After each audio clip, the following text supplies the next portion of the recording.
Hi guys welcome back to my channel. It's Niha. కొత్తగా నా channel ఎవరైనా చూసినట్లయితే hello this Niharika. I'm back with another vlog. Don't talk. నేను video తీస్తుంటే తీసినప్పుడే మాట్లాడతారు వీళ్ళందరూ. సో ఇప్పుడు ట్రావెల్ వ్లాగ్ చూసారు కదా, మేము ఎక్కడికి ట్రావెల్ చేసినాం అనేది. Yes, we are in Madurai. So day 1 మదురాయిలో మేము ఏం చేసినాము, ఏమేం చూసినాము, ఇక్కడ ఇంకా లైక్ వాట్ టు ఎక్స్ప్లోర్ అని మొత్తం ఈ వ్లాగ్ లో చెప్తాను. టిల్ ఎండ్ వరకు చూడండి. ప్రెసెంట్ అయితే మేము రెడీ అయిపోయాం, రూమ్ లో ఉన్నాము. ఈ రూమ్ వికెట్ చేసేస్తున్నాము, ఇంకో రూమ్ కి వెళ్తున్నాం అనమాట. ఈ రూమ్ ఏంటంటే మా కెనరా కెనరా బ్యాంక్ ఎంప్లాయీస్ కి ఏంటంటే ఇది హాలిడే హోమ్ ఉంటది అనమాట. సో అది తీసుకున్నాం మేము. యాక్చువల్లీ ఈ రోజు టెంపుల్ చూసేసి వేరే ప్లేస్ కి వెళ్ళిపోదాం అనుకున్నాం, బట్ మా ప్లాన్స్ చేంజ్ చేసాం అన్నమాట. సో అగైన్ మళ్ళీ అందుకే ఇంకొక రూమ్ స్టే చేయడానికి తీసుకుంటున్నాం. సో అక్కడికి వెళ్ళిన తర్వాత టెంపుల్ దగ్గరికి వెళ్తాం అన్నమాట.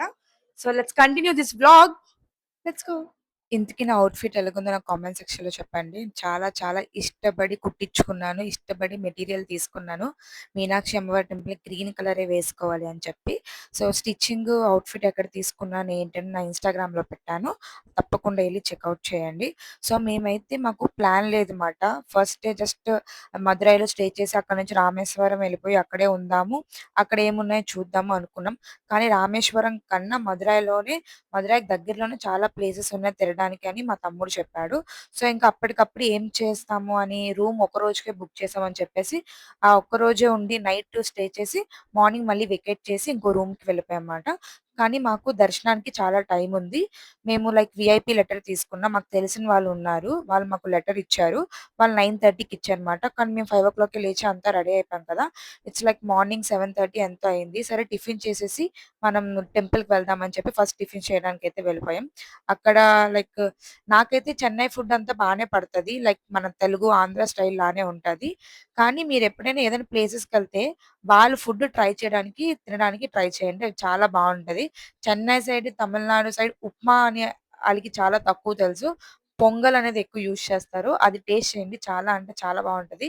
నేనైతే నార్మల్‌గా బెంగుళూరులో ఉన్నప్పుడు నా ఫ్రెండ్ చేసి పెట్టేది. వాళ్ళకన్నా రియల్‌గా ఎవరైతే కనిపెట్టారో లైక్ ఏ ఊర్లో వచ్చిందో అది, ఆళ్ళ దగ్గర చాలా బావుంది. సో, మేమైతే టిఫిన్ తినేసి టెంపుల్‌కి వెళ్దాము అని చెప్పేసి ఆహ్, అనుకున్నాము. జస్ట్ నార్మల్‌గా రూమ్ అయితే చూసేసాం ముందే.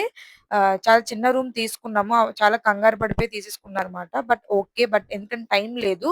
ఈ దర్శనం అయిపోయిన వెంటనే మేము శ్రీరంగం వెళ్ళాలి. శ్రీరంగం, చిదంబరం, తంజావూరు ఇవన్నీ ప్లేసెస్ చాలా దగ్గర దగ్గర లైక్ ఒక్కొక్క ప్లేస్‌కి 2-3 అవర్స్ జర్నీ మాట. కానీ నేను హనీ పాపాతో మళ్ళీ మా మమ్మీ కొంచెం నడవలేదు. సో, త ఎందుకు అంత జర్నీ ఉండడం అని చెప్పేసి ఒక ప్లేస్‌కే వెళ్ళాము. అండ్ ఇంకొకటి నేను చాలా అన్‌ఎక్స్‌పెక్టెడ్‌గా జరిగింది నాకి. నేనసలు అనుకోలేదు ఇలాంటి సిట్యుయేషన్ వస్తదని జెప్పేసి. నార్మల్‌గా నేను మదురై ఎందుకు సెలెక్ట్ చేసుకున్నా, నా బకెట్ లిస్ట్‌లోనే మదురై ఫస్ట్ లేదు. మదురై వెళ్ళాలి అని ఉంది. బట్ ఇప్పుడే వెళ్ళిపోవాలి అనేమి ప్లాన్ చేయలేదు నేను.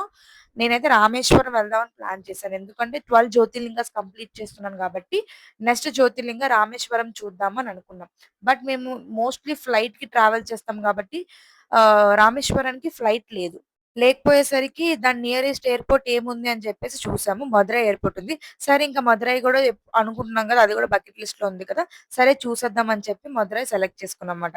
బట్ లిటరల్లీ గైస్ 36 డిగ్రీస్ ఎండ ఉంది. లిటరల్లీ ఎంత ఎండ అంటే బయటకొస్తే మాడిపోయే మసాలా దోసల్లాగా అయిపోయాను. నాకు మైగ్రేన్ ఉండడం వల్ల హెడ్‌ఏక్ లైక్ ఏంటంటే ఎండ పడదు, షార్ప్ థింగ్స్ పడవు. ఇవన్నీ ఏమి నాకు పడవు. ఎండలోకెళ్ళాను అంటే కళ్ళు తిరిగి పడిపోతాను. నుంచోలేను, తినలేను, ఏమి చేయలేను. అంత సిక్ అయిపోతానన్నమాట ఎండలోకెళ్తే. మోస్ట్‌లీ నేను అందుకే ఎండలో బయటికెళ్ళేది కానీ నేను ఏమి చేయను. ఇంట్లోనే మోస్ట్‌లీ ఉంటాను. వీకెండ్స్ కూడా బయటికెళ్తే ఈవినింగ్ మాత్రమే బయటికి పోతా. అట్లా ప్రిపేర్ చేస్తాను నేను నా నా లైక్ షెడ్యూల్ అంతా. సో, ఇంక 36 డిగ్రీస్ గుడి దగ్గరికెళ్ళగానే ఫుల్ ఎండ. అండ్ గుడి దగ్గర mostly like phones not allowed. Dresses కూడా డ్రెస్ ఏసుకోవాలి, పంచె కట్టుకోవాలి, చీర కట్టుకోవాలి. ఇవే మాట స్ట్రిక్ట్ రూల్స్. అండ్ లెటర్ ఉంటే లెటర్ ఆర్ ఎల్స్ అయితే 2-3 అవర్స్ అయితే లైన్ అనేది పడతది తప్పకుండా. మీరు ముందే ఫిక్స్ అయిపోండి. టికెట్స్ కూడా ఉన్నాయి లైక్ రూ. 50, 200, 500 ఉన్నట్టున్నాయి. నేను చూడలేదు. ఎందుకంటే డైరెక్ట్‌గా లెటర్ ఉంది కాబట్టి నేను డైరెక్ట్ లోపలికే ఎళ్ళిపోయాను. అంత చెకౌట్ కూడా చేయలేదు. బట్ టెంపుల్ అయితే సూపర్ ఉంది. లైఫ్‌లో ఒక్కసారైనా ఎక్స్‌పీరియన్స్ చేయాలి. And Tamil Nadu temples are most like ఏమంటారు ఆ టెక్స్చర్ కానీ మొత్తం చాలా బావుంటది. పురాణ కాలంలో ఎలా ఉంటదో అట్లానే ఉంటది. సో, తప్పకుండా తమిళనాడులో ఉన్న టెంపుల్స్ అన్నీ విజిట్ చేయాలి. నేను మాత్రం తిరువనమల ఎళ్ళినప్పుడే డిసైడ్ అయ్యానన్నమాట. ఇంకా ఇక్కడ ఏమున్నాయి ప్లేసెస్ అన్నీ ఎక్స్‌ప్లోర్ చేయాలి అని. సో, నెక్స్ట్ నేను సెలెక్ట్ చేసుకున్న దాని దగ్గరలో శ్రీరంగం మాట. ఆ టెంపుల్ ఫోటో చూసినప్పుడు నిజంగా ఇట్లానే ఉంటదా? ఈ ఫోటోలో చూసినట్టు ఇంత ఇంత పెద్దగా ఉంటదా? ఇంత బావుంటదా? అని అనిపించింది. లిటరల్లీ జర్నీలో అంతా నేను పడుకుండిపోయాను. దిగిన తర్వాత ఇలా చూస్తే ప్లేస్ స్వర్గంలాగా కనిపించింది నాకైతే. అంత బాగుంది. టెంపుల్‌లోనానా లేకపోతే అందరూ లైక్ చాలా సేపు అక్కడే పడుకోవడం, తినడం అలా చేస్తున్నామా టెంపుల్ చాలా లోపలుంది. అటైర్ అంతా చాలా వెరీ లాంగ్ ఉంది మాట. చాలా అంటే చాలా బావుంది. కానీ ఎండ వల్ల నేను ఎక్కువ సేపు టైమ్ స్పెండ్ చేయడానికి అవ్వలేదు. చూడడానికి ఎక్కువ అవ్వలేదు. కానీ ఇలాంటి టెంపుల్స్‌కి క్లైమేట్ చాలా బాగున్నప్పుడు వస్తే మాత్రం అసలు ఎవ్వరు వదిలి బయటికెళ్ళడానికైతే అసలు మనసు రాదు. ఎందుకంటే అంత బావుంది టెంపుల్ అటైర్. అండ్ కరెక్ట్‌గా మేము 12:00కి అలా స్టార్ట్ అయినాము. మేము మధురై దర్శనం చేసేసుకొని రూమ్‌కెళ్ళి అవుట్‌ఫిట్ చేంజ్ చేసేసుకొని మళ్ళీ వచ్చేసి మా దారిలో ఒక రెస్టారెంట్‌లో ఆపారు. ఆ ఫుడ్ అయితే చాలా బావుంది. నాన్ వెజ్ తినేసాం నేనైతే. ఎందుకంటే నాకు నాన్ వెజ్ లేనిదే నాకు ముద్ద దిగదు. ఇంక నేను తినాలి అనుకున్నాను తినేసాననమాట. సో, రెడీ అయిపోయి పడుకుండిపోయాం కార్‌లో. తర్వాత 2 అవర్స్ తర్వాత లెగిసి కరెక్ట్‌గా టెంపుల్ ముందున్నాను. సో, ఇంకా చూసేసరికి నాకు స్వర్గంలాగా అనిపించిందన్నమాట. లోపల ఎలిఫెంట్ ఆహ్, టి వాటెవర్ ఇంత మొత్తం అటైర్ అంతా చాలా చాలా చాలా బాగుంది. ఎంత సేపైనా టైమ్ స్పెండ్ చేయొచ్చు. అండ్ ఆ గోపురాలు కూడా ఒక 5 గోపురాస్ ఎన్నో ఉంటాయంట. ఒక్కొక్కటి ఎలా ఉందంటే ఆకాశాన్ని తాకుతున్నట్టుగా ఉంది. నీకు కింద నుంచి చూస్తుంటే ఒక్కొక్క టెంపుల్ అలా ఉంది ఆకాశం తాకుతున్నట్టుగా. ఎండ వల్ల మేము పైకెక్కి ఫోటో తీసుకోవడానికి అవ్వలేదు. నార్మల్‌గా నెక్స్ట్ టైమ్ ఎవరైనా శ్రీరంగం ఎళ్తే దీనికి లాంగ్ నుంచి పైనుంచి ఫోటోస్ తీసుకోవచ్చంట పైకెక్కి. అదేంటో నాకు తెలీదు. ఏదో రూట్ చెప్పారు. కానీ మాకు ఎండ వల్ల అండ్ దట్ ఇది అయిపోయిన తర్వాత మళ్ళీ ఆల్రెడీ 4:00 ఎళ్ళాము కదా! దిగాము. సో, ఎళ్ళగానే రూ. 500 దర్శనం తీసుకొని దర్శనం చేసేసుకొని వచ్చేసేసరికి 5:30, 6 అయిపోయింది. ఇంకా లేట్ అయిపోద్ది. మళ్ళీ మధురై ఎళ్ళేసరికి లేట్ అయిపోద్దని జెప్పేసి ఇంక వెంటనే బయలుదేరిపోయినాము. ఒక్క క్షణం కూడా నుంచోకుండా. ఫోటోస్ కూడా, వీడియోస్ చాలా తక్కువే క్యాప్చర్ చేశాను. బికాజ్ ఎండలో ఎంత షూట్ చేసినా కూడా ఎటర్ నీట్‌గా కనిపించదు గూడా. అందుకని చాలా తక్కువ షూట్ చేశాను.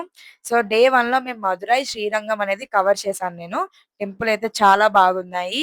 నిజంగా లైఫ్‌లో ఒక్కసారైనా దర్శనం చేసుకున్నా టెంపుల్స్‌కి వెళ్లి. సో, నెక్స్ట్ డే ఏమైంది, ఏంటి అనేది సెకండ్ వ్లాగ్‌లో చూపిస్తాను. Thanks for watching this video. Please subscribe to my